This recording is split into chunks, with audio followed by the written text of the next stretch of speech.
नमस्कार साथियों।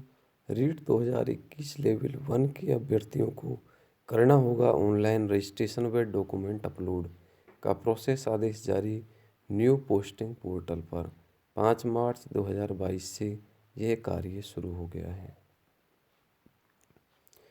कार्यालय निदेशक प्रारंभिक शिक्षा राजस्थान बीकानेर के द्वारा विज्ञप्ति जारी हुई है कि राजस्थान प्राथमिक और उच्च प्राथमिक विद्यालय अध्यापक सीधी भर्ती 2021-22 अंतर्गत गैर अनुसूचित क्षेत्र तथा अनुसूचित क्षेत्र में अध्यापक लेवल प्रथम सामान्य शिक्षा विशेष शिक्षा के पदों पर दस्तावेज सत्यापन पात्रता जांच हेतु शॉर्ट लिस्टेड किए गए अभ्यर्थियों के लिए सूचना। राजस्थान प्राथमिक और उच्च प्राथमिक विद्यालय अध्यापक सीधी भर्ती 2021-22 अंतर्गत अध्यापक लेवल प्रथम सामान्य शिक्षा विशेष शिक्षा के पदों पर सीधी भर्ती हेतु दिनांक 31/12/2021 को जारी विज्ञप्ति के तहत क्षेत्रवार वर्गवार विज्ञापित पदों की 2 गुना अभ्यर्थियों को दस्तावेज सत्यापन पात्रता जांच हेतु शॉर्ट लिस्टेड किया जाकर दिनांक 27/2/2022 को पदवार नामवार सूचियों में दस्तावेज सत्यापन हेतु आवंटित जिला तथा पदवार वर्गवार कट ऑफ मार्क्स विभागीय वेबसाइट www.education.rajasthan.gov.in/elementary पर अपलोड की गई हैं। उक्त अध्यापक सीधी भर्ती 21-22 अंतर्गत अध्यापक लेवल प्रथम सामान्य शिक्षा विशेष शिक्षा के वर्गवार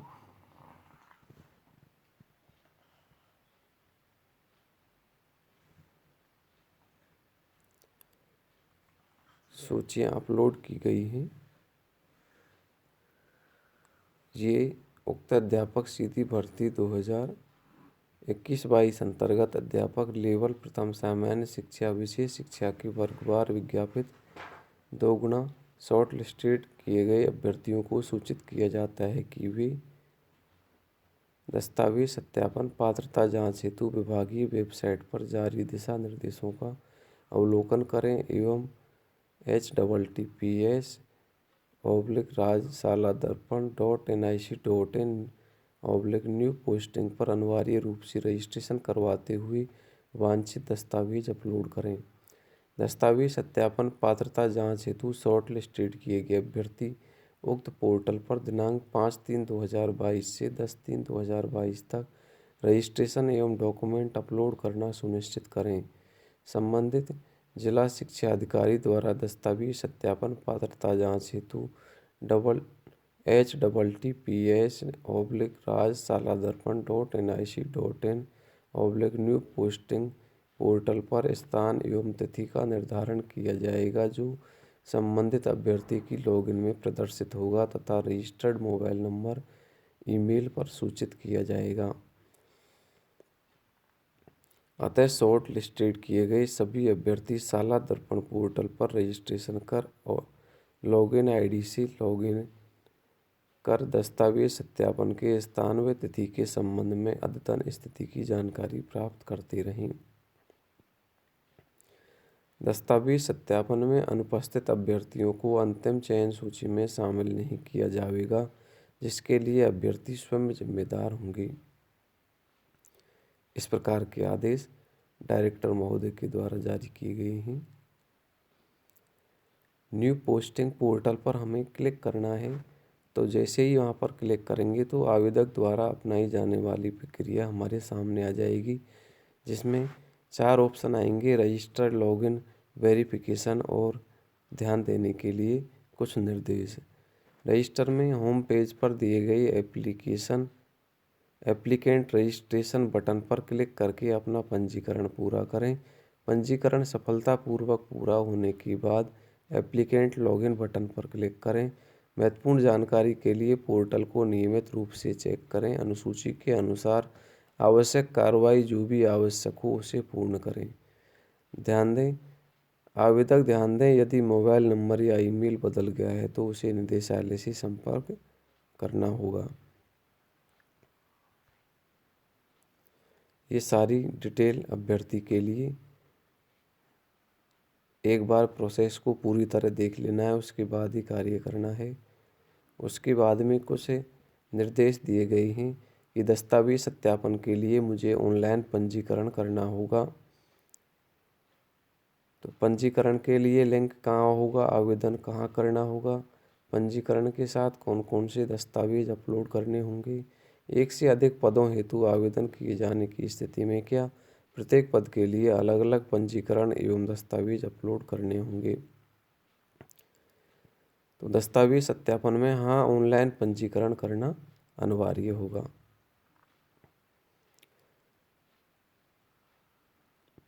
इसके बाद बीमारी व अपरिहार्य परिस्थितियों में जबकि अभ्यर्थी का उपस्थित होना किसी प्रकार संभव नहीं हो रहा है, तब दस्तावेज सत्यापन किस प्रकार संभव होगा। यदि अभ्यर्थी दस्तावेज सत्यापन हेतु उपस्थित नहीं हो सके तो क्या उनके नाम पर अंतिम चयन हेतु विचार किया जाएगा। क्या ऐसे अभ्यर्थियों को पुनः दस्तावेज सत्यापन का अवसर दिया जाएगा। दस्तावेज सत्यापन के समय कौन कौन से दस्तावेज जांच दल को दिखाए जाने हैं। दस्तावेज सत्यापन के समय जांच दल को कौन कौन सी दस्तावेज प्रतियां सुपुर्द की जानी हैं। इनके आगे जो ये निशान बना हुआ है एरो का, इस पर जैसे ही हम क्लिक करेंगे तो प्रत्येक समस्या का समाधान यहाँ पर दिया गया है। तो हमें जो भी समस्या आ रही है यहाँ इस बटन पर क्लिक करके हम समस्या को देख सकते हैं। अभ्यर्थी के उपस्थित नहीं होने पाने के ठोस प्रमाण एवं अभ्यर्थी द्वारा अधिकृत किए जाने पर अभ्यर्थी के माता पिता, सगे भाई बहन, पति या पत्नी द्वारा दस्तावेज सत्यापन हेतु भेजा जा सकता है। इस हेतु अधिकृत प्रतिनिधि के हस्ताक्षर अभ्यर्थी द्वारा प्रमाणित एवं प्रतिनिधि का प्रमाण पत्र स्वयं हस्ताक्षरित की प्रति प्रस्तुत करनी होगी। दस्तावेज सत्यापन के समय कौन कौन से दस्तावेज जांच दल को दिखाए जाने हैं। दस्तावेज सत्यापन के समय जांच दल को कौन कौन से दस्तावेज की प्रतियां सुपुर्द की जानी हैं। यदि आवेदन एक से अधिक पदों के लिए किए गए हों तो क्या दस्तावेज की प्रतियों का एक ही सेट दिया जाना है अथवा अलग अलग। दस्तावेज सत्यापन हेतु उपस्थित होने के लिए क्या आने जाने का किराया भत्ता मिलेगा। तो इसमें लिखा हुआ है नहीं, दस्तावेज सत्यापन हेतु उपस्थित होने के लिए आने जाने का किराया भत्ता नहीं मिलेगा। दस्तावेज सत्यापन के लिए मुझे ऑनलाइन पंजीकरण करना होगा। पंजीकरण के लिए लिंक कहाँ होगा, आवेदन कहाँ करना होगा, पंजीकरण के साथ कौन कौन से दस्तावेज अपलोड करने अनिवार्य होंगे। इसके बाद में यहाँ पर एप्लीकेंट लॉगिन पर हमें क्लिक करना है। जैसे यहाँ पर क्लिक करेंगे तो इस प्रकार का इंटरफेस हमारे सामने आएगा। यहाँ पर न्यू पोस्टिंग पोर्टल पर क्लिक करना है। जैसे यहाँ पर क्लिक करेंगे तो नीचे शेड्यूल और की डेट्स आ जाएंगी। तो हमें की डेट्स इम्पोर्टेंट टाइमलाइन पर क्लिक करना है या रिक्रूटमेंट का name Rajasthan primary and upper primary school teacher direct recruitment 2021-22 elementary directorate Bikaner आ जाएगा। रिक्रूटमेंट पोस्ट पर हमें क्लिक करना है। जैसे यहाँ पर क्लिक करेंगे नीचे एप्लीकेंट रजिस्ट्रेशन की डेट्स शेड्यूल ये ऑप्शन आ रहे हैं। तो यहाँ पर पंजीकरण की प्रक्रिया है, इसे समझ लेना है। साला दर्पण न्यू पोस्टिंग पर पंजीकरण की प्रक्रिया। ऑनलाइन रजिस्ट्रेशन प्रक्रिया शुरू करने से पहले कृपया निर्देश पढ़ लें। यह जानकारी आपको रजिस्ट्रेशन प्रक्रिया को सुचारू रूप से पूरा करने में मदद करेगी और पोर्टल की कार्य प्रणाली में भी आपका मार्गदर्शन करेगी। स्टेप फर्स्ट, आवेदक का रजिस्ट्रेशन। इस पोर्टल पर सभी नए आवेदकों को सबसे पहले अपना रजिस्ट्रेशन पूरा करना अनिवार्य है। इसके लिए निम्न चरणों का आप प्रयोग कर सकते हैं। होम पेज पर उपलब्ध एप्लीकेंट रजिस्ट्रेशन बटन पर क्लिक करें। पोर्टल पर कम्युनिकेशन के लिए सही मोबाइल नंबर एवं ईमेल आईडी होना अनिवार्य है। यहाँ पर आपको एप्लीकेशन आईडी, मोबाइल नंबर और जन्म तिथि दर्ज करनी होगी। एप्लीकेशन आईडी वह संख्या है जो आपको फॉर्म भरते वक्त प्राप्त हुई है। जन्म तिथि और मोबाइल नंबर बिल्कुल वही होने चाहिए जो आपने फॉर्म में उल्लिखित किया है। कृपया ध्यान दें, यदि मोबाइल नंबर या ईमेल एड्रेस बदला है तो आवेदक को डायरेक्टरेट से संपर्क करना होगा। रजिस्टर बटन पर हमें क्लिक करना है। आपको अपने उल्लेखित मोबाइल नंबर और ईमेल आईडी पर एक ओटीपी प्राप्त होगा। आगे बढ़ने के लिए कंटिन्यू बटन पर क्लिक करें। 6 अंकों का ओटीपी दर्ज करें। आगे बढ़ने के लिए वेरीफाई बटन पर क्लिक करें। ओटीपी वेरीफाई होने के बाद आपको अपने पंजीकृत मोबाइल नंबर और ईमेल आईडी पर यूज़र आईडी और पासवर्ड प्राप्त होगा। स्टेप 2, आवेदक लॉगिन। होम पेज पर स्क्रीन के ऊपरी दाएं कोने में उपलब्ध कैंडिडेट लॉगिन बटन पर क्लिक करें। यूज़र आईडी, पासवर्ड और कैप्चा दर्ज करें। यहाँ वही यूज़र आईडी और पासवर्ड आवेदक को दर्ज करनी है जो उनके पंजीकृत मोबाइल नंबर और ईमेल आईडी से प्राप्त हुई हैं। यदि आवेदक अपना यूज़र आईडी भूल गया है तो फॉरगॉट यूज़र आईडी बटन पर क्लिक करके एप्लीकेशन नंबर, मोबाइल नंबर, जन्म तिथि और कैप्चा दर्ज करें। यदि आवेदक अपना पासवर्ड भूल गया है तो फॉरगॉट पासवर्ड बटन पर क्लिक करके एप्लीकेशन नंबर, यूज़र आईडी और कैप्चा दर्ज करें। लॉगिन बटन पर क्लिक करना है। स्टेप 3, आवेदक डैशबोर्ड। यहाँ विंडो आवेदक के लिए एक ट्रैकर के रूप में काम करती है जो विभिन्न विवरण प्रदान करती है, जैसे कि आवेदक प्रोफाइल, दस्तावेज अपलोड, दस्तावेज सत्यापन की स्थिति, स्लॉट विवरण और सूचनाएं। नोट स्टेट रिक्रूटमेंट पोर्टल पर जो आपने आवेदक फॉर्म सबमिट किया था उसके उपरांत जो एप्लीकेशन नंबर प्राप्त हुआ वही मेंशन करें। इसके बाद में हमें इसे क्लोज कर देना है। ये सभी निर्देश हैं, कौन कौन से स्टेप अभ्यर्थी को अपनाने हैं। अब यहाँ पर एप्लीकेंट रजिस्ट्रेशन में रिक्रूटमेंट एजेंसी का नाम आ जाएगा, नीचे आएगा एप्लीकेंट नंबर, एप्लीकेशन का जो भी नंबर है, मोबाइल नंबर है, डेट ऑफ बर्थ है, कैप्चा डालेंगे और उसके बाद में रजिस्टर कर देंगे। कृपया ध्यान दें, मोबाइल नंबर वही होना चाहिए जो आवेदन पत्र भरते वक्त साझा किया गया था। कृपया अपना स्वयं का मोबाइल नंबर दें क्योंकि हम भविष्य में महत्वपूर्ण संचार साझा करने के लिए आपसे संपर्क कर सकते हैं। सभी डिटेल भरने के बाद में यहाँ पर रजिस्टर कर देंगे। जैसे ही रजिस्टर करेंगे, OTP has been sent on your registered mobile number and email ID. Success, OTP send on your registered mobile number. तो यहाँ पर कंटिन्यू कर देना है हमें। जैसे ही हम कंटिन्यू करेंगे, OTP का मैसेज आ गया है, OTP आ गया है। आपको अपने मोबाइल नंबर और ईमेल पर एक OTP नंबर प्राप्त होगा। आगे बढ़ने के लिए कंटिन्यू पर क्लिक करना है। जैसे ही कंटिन्यू पर क्लिक करेंगे, SMS वैलिडेशन करना है। Enter 6 digit OTP here, you can resend OTP after 85 second. अगर आपके पास में OTP नहीं आया है तो आप रीसेंड दोबारा कर सकते हैं। जैसे आप OTP डालेंगे, यहाँ पर वेरीफाई कर देना है। Your login ID and password has been send on your registered mobile number and email ID.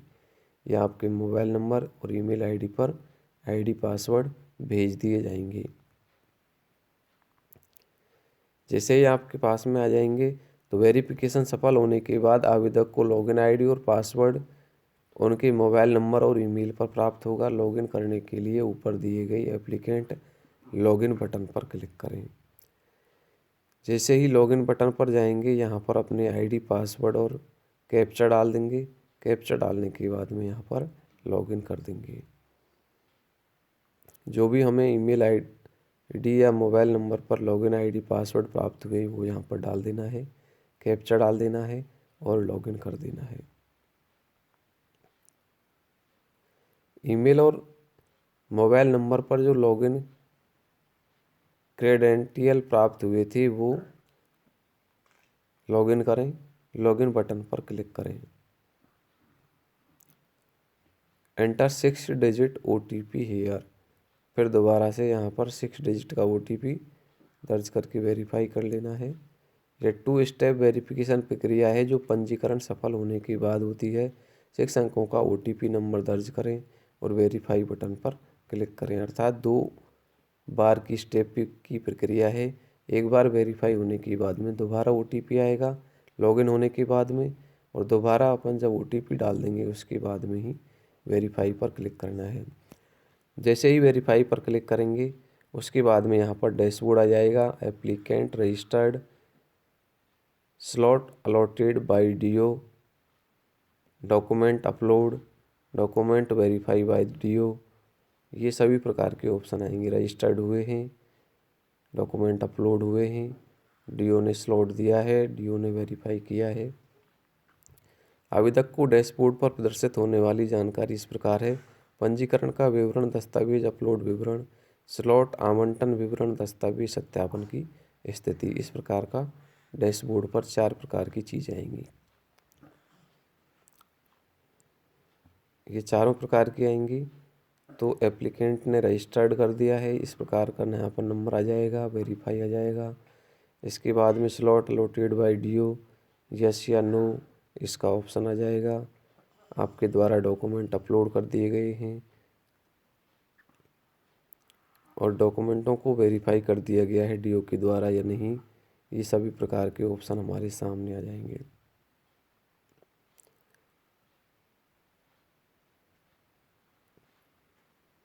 इसके बाद में ऊपर जो है एप्लीकेंट प्रोफाइल है, अपलोड डॉक्यूमेंट है, स्लॉट डिटेल है, डॉक्यूमेंट वेरिफिकेशन स्टेटस है और नोटिफिकेशन है। सभी प्रकार के ऑप्शन ऊपर दिए गए हैं। जो भी ऑप्शन देखना है हमें उनको क्लिक कर देना है। सबसे पहले एप्लीकेंट की जो प्रोफाइल है उस पर हमें क्लिक करना है और यहाँ पर आ रहा है एप्लीकेंट प्रोफाइल में प्रदर्शित जानकारी वह है जो आवेदन पत्र भरते समय भरी गई है। इसमें वही प्रोफाइल आएगी जो हमने फॉर्म भरते समय भरी थी। यहाँ पर रिक्रूटमेंट डिटेल, भर्ती का विवरण आएगा। रिक्रूटमेंट का नाम आ रहा है Rajasthan primary and upper primary school teacher direct recruitment 2021-22। आवेदित पद है, जो भी हमारा पद है L1 का है या सब्जेक्ट का है, जो भी है यहाँ पर आवेदित पद आ जाएगा। उसके बाद हमारी एप्लीकेशन आईडी है, डिस्ट्रिक्ट है, मोबाइल नंबर है, ईमेल आईडी है। नीचे आवेदक का विवरण है, आवेदक का नाम है, पिता का नाम है, माता का नाम है, लिंग, वैवाहिक स्थिति, जन्म तिथि, श्रेणी और विशेष दिव्यांगजन श्रेणी। उसके बाद में विशेष श्रेणी में भूतपूर्व सैनिक है, सेवा की स्थिति क्या है, पीपीओ नंबर क्या है, सेवानिवृत्ति तिथि क्या है, एनजीओ संख्या क्या है, एनओसी संख्या क्या है, एनओसी की तिथि क्या है। नीचे विभाग का नाम है, स्थायी पद, एनओसी संख्या, विभाग से प्राप्त एनओसी, उत्कृष्ट खिलाड़ी, खिलाड़ी का प्रकार। ये विशेष श्रेणी वालों के लिए आ जाएगा। जो भी हमने पहले फॉर्म भरा था उसकी सारी डिटेल यहाँ खुल जाएगी। इसके बाद में एजुकेशन क्वालिफिकेशन डिटेल आएगी, शिक्षा योग्यता विवरण। यहाँ पर परीक्षा का नाम, विषय समूह क्या है, बोर्ड का नाम, विश्वविद्यालय, स्कूल, संस्थान, अनुक्रमांक, अवधि महीनों में, परिणाम, उत्तीर्ण होने का वर्ष, CGPA प्रतिशत, अंक, कुल अंक, प्राप्तांक, तिथि और पासिंग तिथि। तो ये सारी डिटेलें हमें कंप्लीट कर लेनी है। जो भी डिटेल इसमें आ रही है ये हमारे सभी जो शिक्षा योग्यता का विवरण है। उसके बाद में व्यक्तिगत विवरण आएगा, आधार है, जनाधार है, गृह जिला है। ये सारी डिटेल हमें अपडेट कर देनी है। सभी प्रकार के विवरण भरने के बाद में यहाँ पर आ रहा है अपलोड डॉक्यूमेंट लिस्ट। सेकंड वाला जो ऑप्शन है वो अपलोड डॉक्यूमेंट करने हैं हमें। तो यहाँ पर 10वीं 12वीं certificate, graduation certificate, REET marksheet, B Ed marksheet, domicile certificate, caste certificate, post graduation certificate, DLED marksheet, ये सभी डॉक्यूमेंट के जो टाइप हैं अपलोड किए हैं। तो यहाँ पर अपलोड वाले ऑप्शन में क्लिक करना है। जैसे ही क्लिक करेंगे उसके बाद में अपलोड हो जाएगा तो व्यू पर हम इसे देख सकते हैं। वेरिफिकेशन का क्या स्टेटस है यहाँ पर देख सकते हैं। जो भी डॉक्यूमेंट अपलोड कर दिए हैं उन्हें व्यू कर सकते हैं। हमें इधर ये ऑप्शन शुरू हो जाएगा। ऊपर लिखा भी हुआ है all document must in PDF format, document size must be less than 200 KB, all the time of document verification you must bring your original documents along with self attested copy, mandatory documents अर्थात जिन पर star लगा हुआ है ये सभी documents अनिवार्य है। Document verification status is not final status, अर्थात जो भी स्टेटस है ये फाइनल स्टेटस नहीं है। इसके बाद में आ रहा है स्लॉट डिटेल एप्लीकेंट की जो स्लॉट डिटेल है, dear applicant the slot has been allotted for your document verification, प्रिय आवेदक आपके दस्तावेज सत्यापन के लिए स्लॉट आवंटित नहीं किया गया है। इसके बाद में है डॉक्यूमेंट वेरिफिकेशन स्टेटस, 10वीं 12वीं का जो सर्टिफिकेट है, डॉक्यूमेंट अपलोड की डेट क्या है, डीओ के द्वारा स्टेटस रीजन क्या है, इसके बाद में डिस्ट्रिक्ट और सीईओ, ये सभी प्रकार के स्टेटस यहाँ पर शो हो जाएंगे। कौन कौन से कार्य हुए हैं, कौन कौन से स्तर पर हमारे डॉक्यूमेंट्स हैं, सारे कार्य यहाँ पर आ जाएंगे। उसके बाद में है नोटिफिकेशन, जो भी नोटिफिकेशन प्राप्त हुए हैं, ईमेल एसएमएस, वो सभी यहाँ पर आ जाएंगे। बहुत ईमेल या एसएमएस स्पेशल देखना है तो उसको यहाँ पर क्लिक कर लेना है। टाइप है, सेंड डेट है, मैसेज ऑन है, सब्जेक्ट है और कंटेंट है, जो भी यहाँ पर है वो सभी यहाँ पर शो हो जाएंगे। हमें कौन सी डेट को आया है, मैसेज कब आया है, किस मेल आईडी पे या मोबाइल नंबर पे आया है, ओटीपी फॉर कैंडिडेट रजिस्ट्रेशन आया है, किस संस्था ने भेजा है, आरसीएससी ने भेजा है, इसके बाद में किसके लिए भेजा है, रजिस्ट्रेशन के लिए भेजा है, और जो भी रीज़न है, कंटेंट है, वो यहाँ पर शो हो जाएगा। तो इस प्रकार से हमें संपूर्ण आवेदन को देख लेना है। एप्लीकेशन आईडी में जो भी हमने भरा था वो वहाँ पर शो हो जाएगा।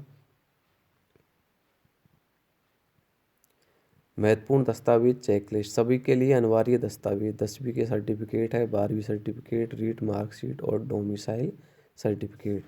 शिक्षक लेवल 1 पद के लिए आवेदन, यदि उम्मीदवार लेवल 1 पद के लिए आवेदन कर रहा है तो डीएलएड मार्कशीट अनिवार्य है।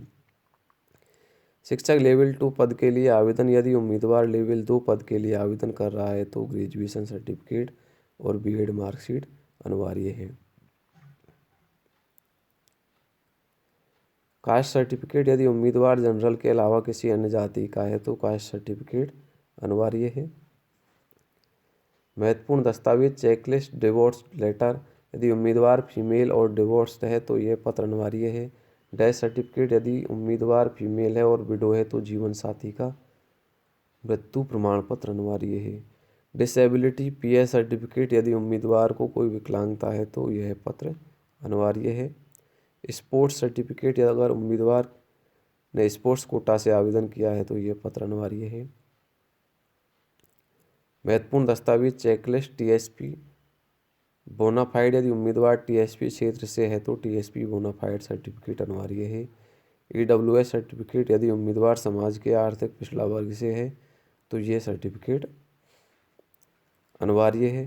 पोस्ट ग्रेजुएशन सर्टिफिकेट, यदि अगर उम्मीदवार ने पीजी पास किया है तो ये सर्टिफिकेट दिखाना होगा।